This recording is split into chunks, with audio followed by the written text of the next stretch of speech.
ها شنو هاي؟ ايش عندكم؟ راح اخذهم بجوله بمدينه الحلم للاطفال. تعالوا اقول لكم شلون ممكن تخلون اطفالكم يعيشون يوم مختلف بهذا المكان.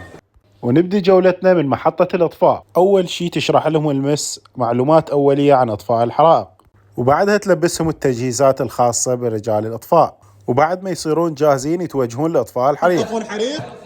عندكم حريق؟ يلا بسرعه يلا.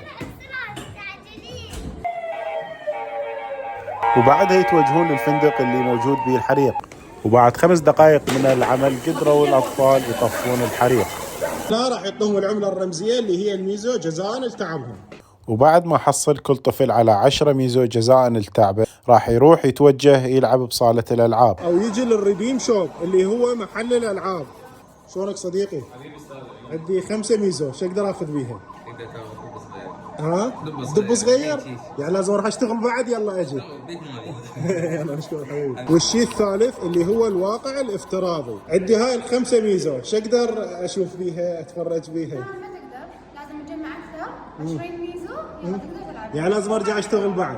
طبعا وموجود مهن أخرى للحصول على عملة الميزو، مثل التنقيب على الآثار والهندسة والمختبر والمرسم، احتراف الأعمال اليدوية. هذا معمل اعاده التدوير اللي بماكينه مال تشبس، يدخل الطفل هنا يشتغل ويصنع التشبس.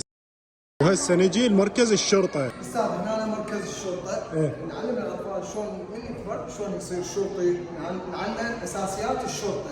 فكره هاي المدينه تعليم الاطفال عن طريق اللعب، لان هاي ابسط طريقه واكثر طريقه يحبوها الاطفال حتى يمارسون المهنه اللي هم يحبوها.